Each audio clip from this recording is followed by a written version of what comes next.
बिरहा के सुने वाले हैं आप लोग हैं भैया पाल समाज बैठा बा सामने। बिरहा बा जब महाभारत खत्म भा कौरव के हार पांडव के जीत जब भा तो अर्जुन जी का घमंड हो गया। कौन चीज का लेके 4 लाइन भूमिका के भाव में कवि दर्शावत है।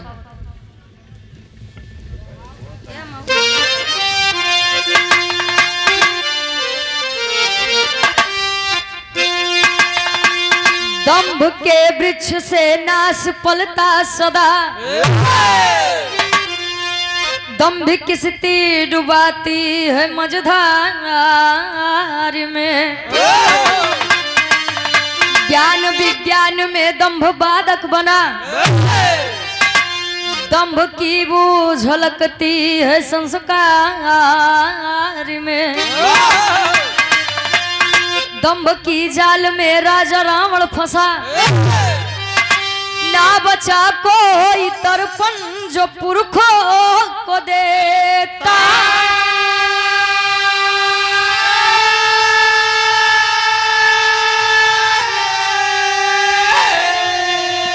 दंभ कुरुपति के उर में घुसा दंभ से,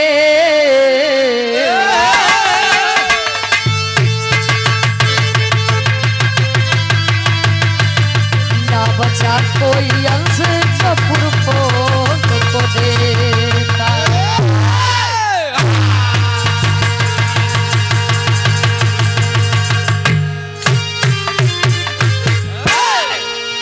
दंभ के वृक्ष से नाश फलता सदा, दंभिक किस्ती डुबाती है मझधार में।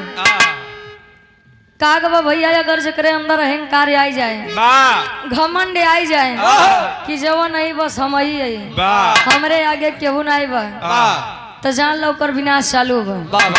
इतिहास देख ला राजा रावण जी, उनके बड़ा घमंड रान के हमारे सोने के लंका बा।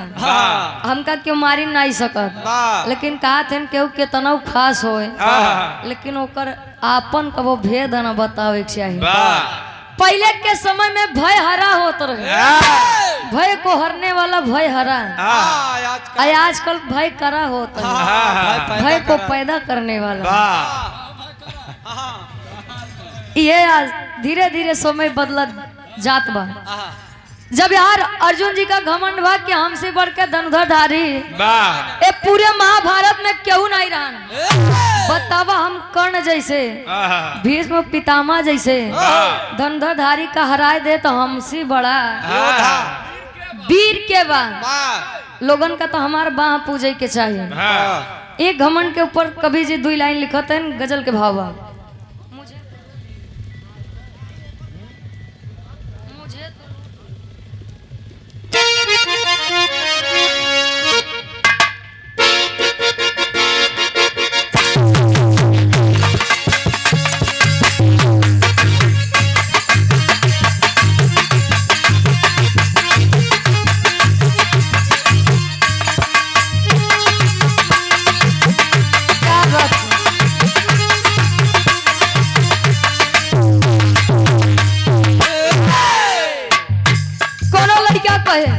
वहां से आप लोग बड़ी बढ़िया गीत सुने रहे हैं कि ओ दीवानी तू मस्तानी, आइटम बम है तेरी जवानी।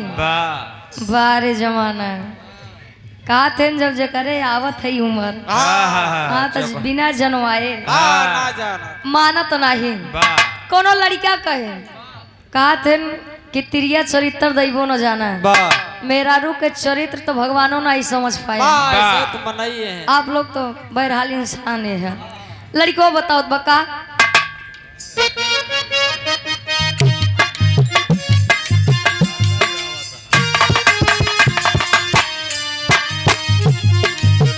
मुझे तो लूट लिया मिलके हुस्न वालों ने, मुझे तो लूट लिया मिलके हुस्न वालों ने। गोरे गोरे गालों ने, काले काले बालों ने।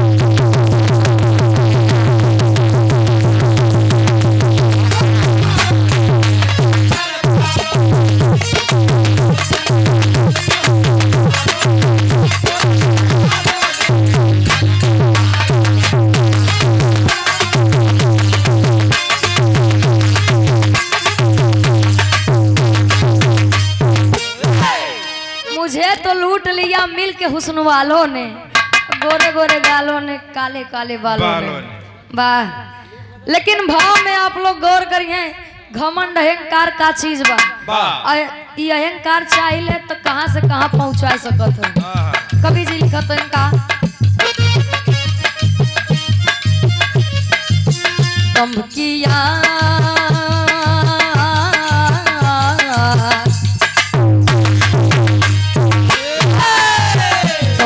आँच मानवता जला देती है, दम्भ की आँच मानवता जला देती है, धर्म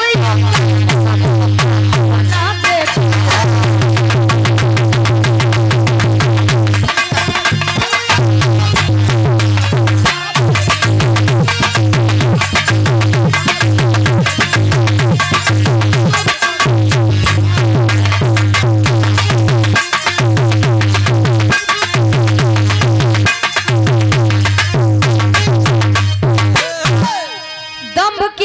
मानवता जला देती है, कर्म और धर्म सबको खाक बना देती है।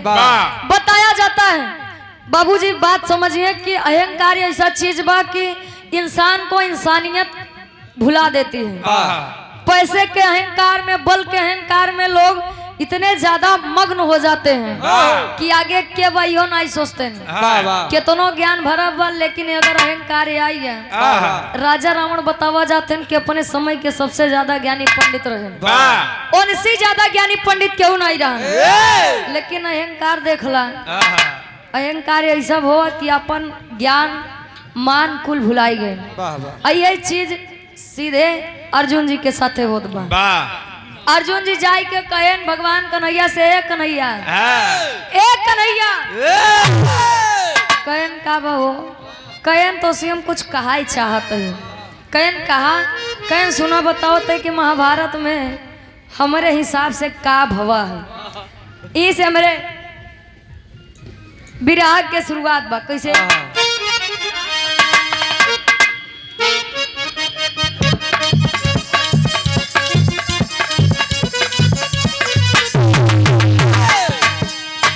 रक्त की दरिया से कुरुक्षेत्र का मन शांत हुआ, रक्त की दरिया से कुरुक्षेत्र का मन शांत हुआ, कम उम्र में बसा पारस का मन अशांत हुआ।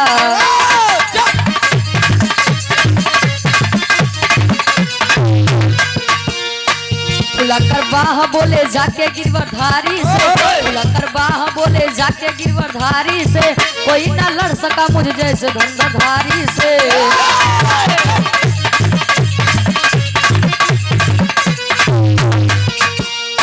बात को सुन के मनमोहन मुस्कुराए हैं, बात को सुन के मनमोहन मुस्कुराए हैं, बिठा रथ पे तब एकांत जगह आए हैं।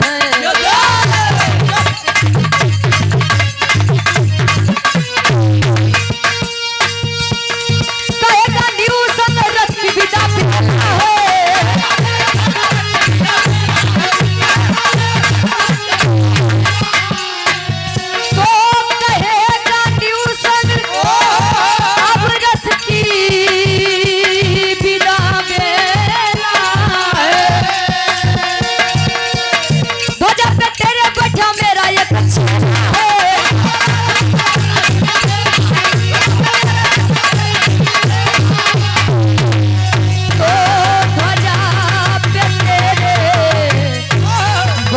मेरा एक चेला है।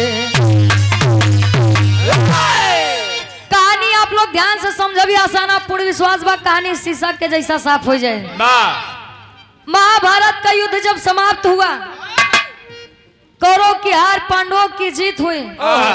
यार खुशी खुशी लोग बैठा है अपन राजगद्दी। जब युधिष्ठिर जी पायन तो बड़ा प्रसन्न है कि हमारे 5 जने के जीत हुई है। अब यार अर्जुन जी गए कहन कन्हैया, एक कन्हैया, भीष्म और कर्ण जैसा बतावा, इतना बड़ा बड़ा योद्धा आयन, हमारे आगे टिक नहीं पाए। अगर महाभारत में हम न हो तो शायद अब पांडव कबो जीती न पौते। कन्हैया जी जब इतनी बात सुने कहन, मतलब दूसरे के भले एक तो महाभारत जीता है और ऊपर से बतावा था कि हम न हो तो महाभारत न जीतता।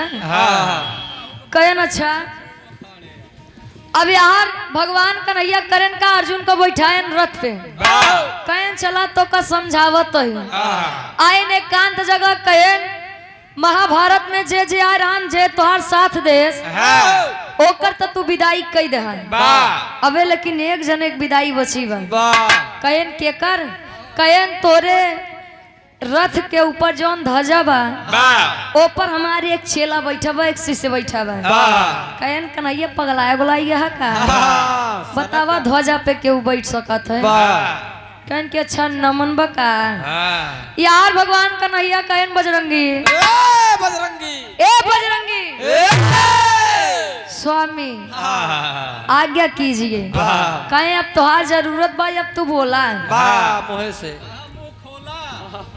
औरों कहूँ से बोला जात का हो कहे अब बजरंगी तू बोला और तू अर्जुन का बतावा कि ये अपने बल से जीते हम महाभारत की दूसर केहू के देन बा भगवान कन्हैया जी कहते हैं समझावत हैं विराह में गीत लगत बा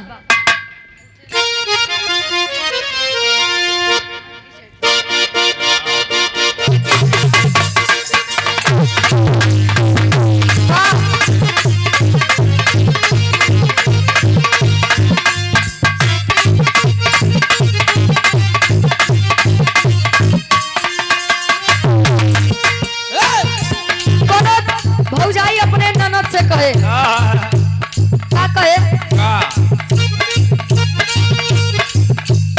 उठे लकीर कमर के नीचे अरे उठे लकीर कमर के नीचे हाय पहले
अब ओकर विदाई तू करत तब ले बजरंगी जी कहते हैं स्वामी ए भगवान कन्हैया जी तनी हमरे ऊपर दया करा नाथ कहन का बात बा कहे सुना बताओ तो बतिया के सुन के बोले बतिया के सुन के बोले बजरंगी जवनवा बतिया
ज्वेलर्स एवं बर्तन भंडार के आप प्रोपराइटर साहब सुरेश कुमार पाल जी उर्फी लाला बाबू जी, रिंगवा मोड़ 12 प्रयागराज से आपकी तरफ से 50 रुपए का महान आशीर्वाद इस भाव को समझते हुए 100 में सबका नमस्ते प्रणाम स्वीकार हो, आशीर्वाद के चाह रहे हैं।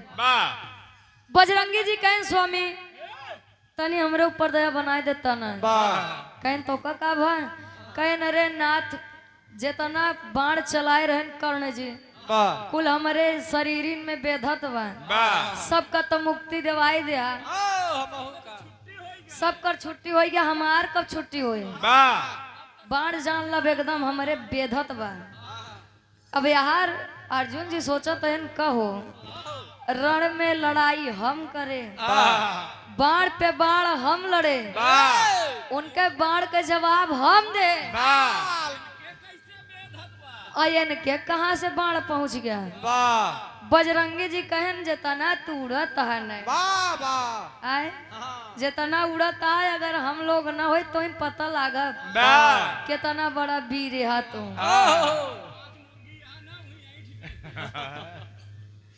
बतावत है बजरंगी जी टेरी के भाव में कवि जी लिखत है,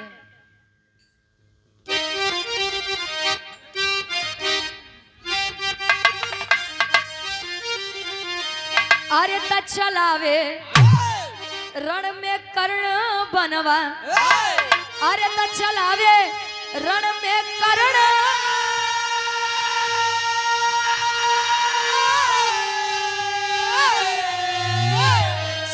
चलावे रण में कर्ण बनवा, अवनी बिकल निहारे वार के सहना पावे, अरे हो पावे, अरे हो पावे, अवनी बिकल निहारे वार के सहना पावे, चलावे रण में कर्ण बनवा। कहें स्वामी सुना हमारे हिसाब से या पूरे महाभारत में कर्ण जी से ज्यादा ना केहू योद्धा रहन ना केहू धनुधरधारी रहन, अगर हम सब न हो तो ही पता लागत। कहनू कैसे कहन बतावत है हमरे विराह के आखिरी गीत लगत बा।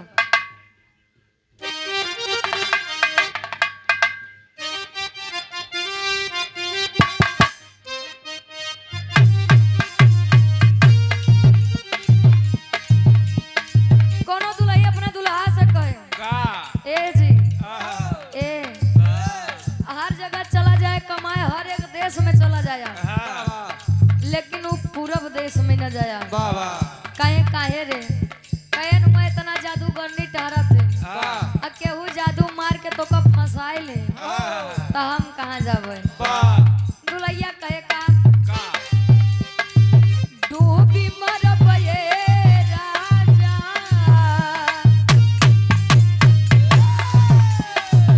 डूबी मरबे राजा, जइब जब पूर्व के देशवा, डूबी मरबे राजा, जइब जब पूर्व के देशवा,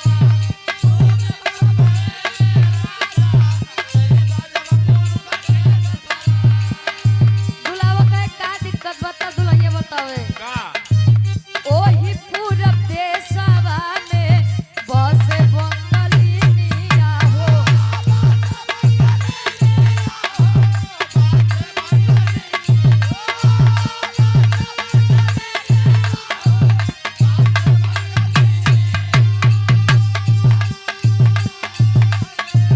जादुआ चला के बंदी बनैली है ये राजा, जादुआ चला के बंदी बनैली है ये राजा, जइब जब पूरब के देशवा, डूबी मरबे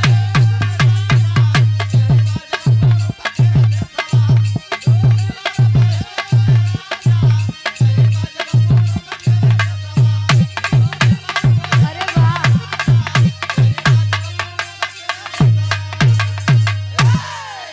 लेकिन भाव में आप लोग गौर करिए, बजरंगी जी बतावत है अर्जुन जी सुना जितना तोरे घमंड बा, वही रथ के ऊपर से बैठ के सारा घटना बतावत है, एक एक घटना का बाचा नहीं पवता खुद के,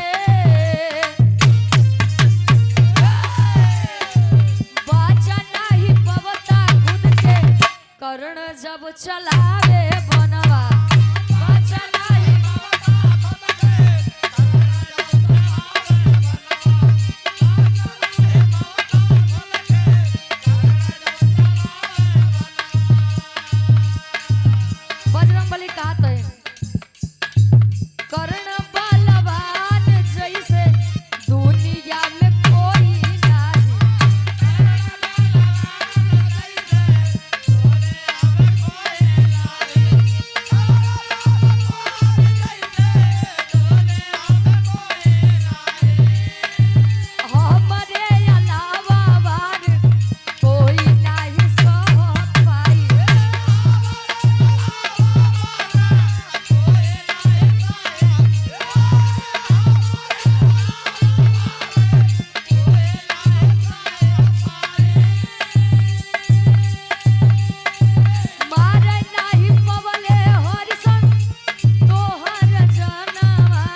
वही कहा था और आप लोग जाना था सच्चाई है। महाभारत में पांडव के साथे साक्षात भगवान कन्हैया जी रहे। आज एक साथे बताओ भगवान साक्षात रहे, दुनिया के मालिन, दुनिया के पालनहार, तो बतावा वो कबो युद्ध हारे कबो न हारे। अगला केतनो वीर होए के तरफ बलवान होए, लेकिन अगर भगवान कन्हैया या भगवान जेकरे साथे रहे ओकर कबो के कुछ नहीं बिगाड़ पाए। यार जब बजरंगी बतावत है यानी हनुमान जी कहन अगर भगवान कन्हैया न होते बतावो तार सारथी बन के तोहार रथ हाँकत रहे, उनके घुमाने तू उड़त रहे बे। बताओ था कि तू अपने कारण महाभारत जीता है। अर्जुन तोरे कहा तो लाज ना आवा। अब इतने बात कही के बजरंगी जी करत हन का पापट के भाव में कवि जी लिखत है।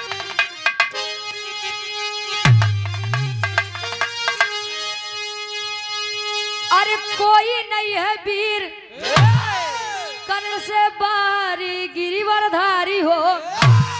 अरे तो कोई नहीं है वीर कर्ण से भारी गिरिवरधारी हो। होती नारथ देत सिंधु में डारी गिरिवरधारी हो।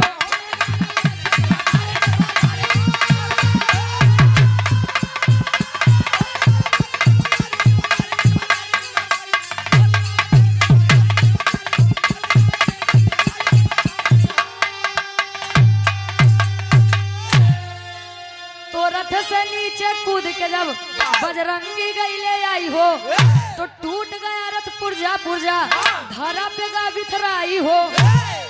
अरे तो वार वाण का यसर भी तक जारी गिरिवरधारी हो। तो होती नारथ देत सिंधु में अब डारी गिरिवरधारी हो। इतनी बात कही के रथ से भगवान हनुमान जी जब बजरंगी जी कूद गए न रथ से, तो रथ के पुर्जा पुर्जा धरा यानी जमीन पे बिथराई गए। चक्का बाहर पड़ा है, गद्दी बाहर पड़ी, जब कुल पुर्जा पुर्जा बिखराई गया तो अर्जुन जी का नेत्र एकदम चकित बा। बाप रे बाप, मतलब इनके रहे से हमारा अभी तक रथ होता ना सही सलामत बचा है। आइए हम समझ नहीं पाए, हमसे कितनी बड़ी भूल हुई है। अब बजरंगी जी जब नीचे कूद के आए, अर्जुन जी सर झुकाई के शर्म के मारे नीचे जाई के बैठ जाते हैं। भगवान कन्हैया जी बजरंगी जी हमसे बड़ी बड़ी गलती हुई है, बहुत बड़ी चूक हुई है। जवान एक सोचत रहे कि जवान करे जवान भवा हम ही करें। सच्चाई है अगर आप दोनों हमारे साथ न होते तो मैं महाभारत कभी नहीं जीतता। कहते हैं आल्हा के भाव में कवि जी प्रमाण देते हैं।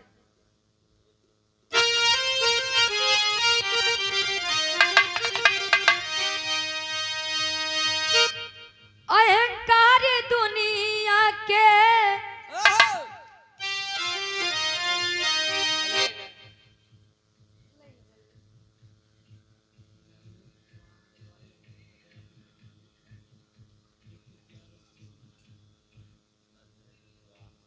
आप आदरणीय परम सम्मानी श्री नन्हे कुशवाहा जी, अच्छा हिलवाई साहब यानी कारीगर साहब, अमरेहा से आप बाबूजी के द्वारा इस भाव को समझते हुए 110 रुपए का महान आशीर्वाद के चाह रहे हैं।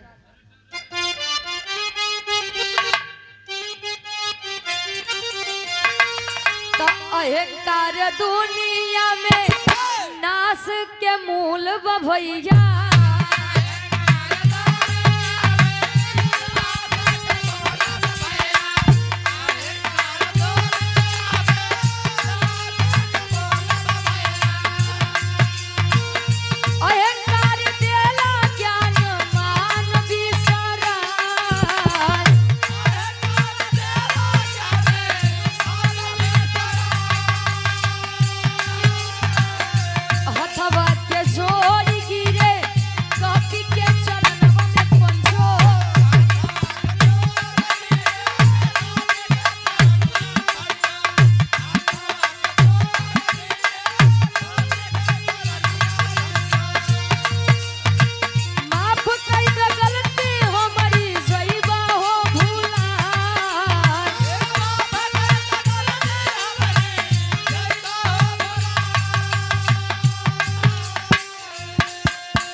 के हाथ जोड़ के गलती मानत है स्वामी, हमका आप माफ कर दें।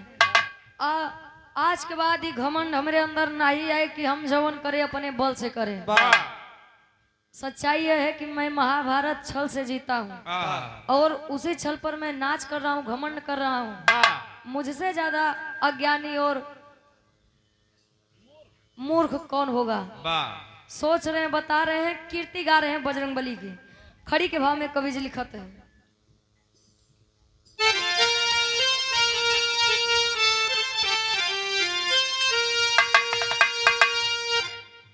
अरे दम्भ नाश भा पारथ के तब झुकावे सिरवा,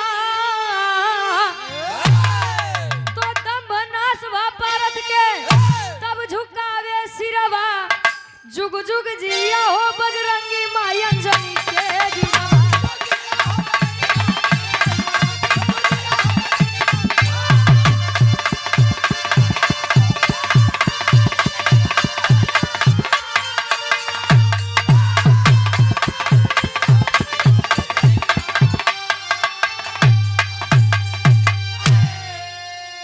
तो तोरे बल पे जितली महाभारत के लड़ाई हो, तो कर जा तो हार कबहू जाई ना चुकाई हो।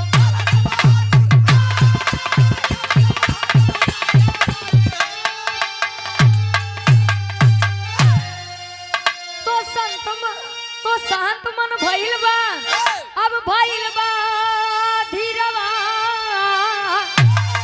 तो शांत मन भइल बा, अब भइल बा धीरवा, त जुग जुग जिया हो बजरंगी माई अंजनी के वीरवा। आप आदरणीय दूल्हे बादशाह जी, आपकी तरफ से इस भाव को समझते हुए 101 रुपए का महान आशीर्वाद के 4 क्यों बच्चे अपनी कला में कामयाब रहे। महाभारत के बाद अर्जुन जी को घमंड हुआ। अर्जुन जी घमंड जाई के जब ये बताए कन्हैया जी का, तो कन्हैया जी लिया के गए एकांत जगह पे, और जब अहंकार चूर चूर भो कहें अर्जुन जी अब चला जाए कि यार ही रहा, कहें स्वामी गलती हुई के कसूर जोन भी रहा है, आप लोग माफ करिए, चला आज के बाद अहंकार हमारे न आए। आखिरी में खानदान के परिचय गुरु गणेश गुरु रामलाल चंद्रिका जी कहे पुकार,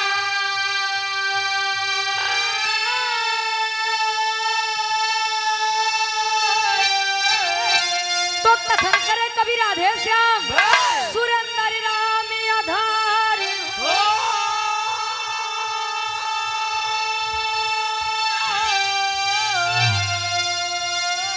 चलावे रण में कर्ण बनवा, रुचि मां शारद के हरदम सी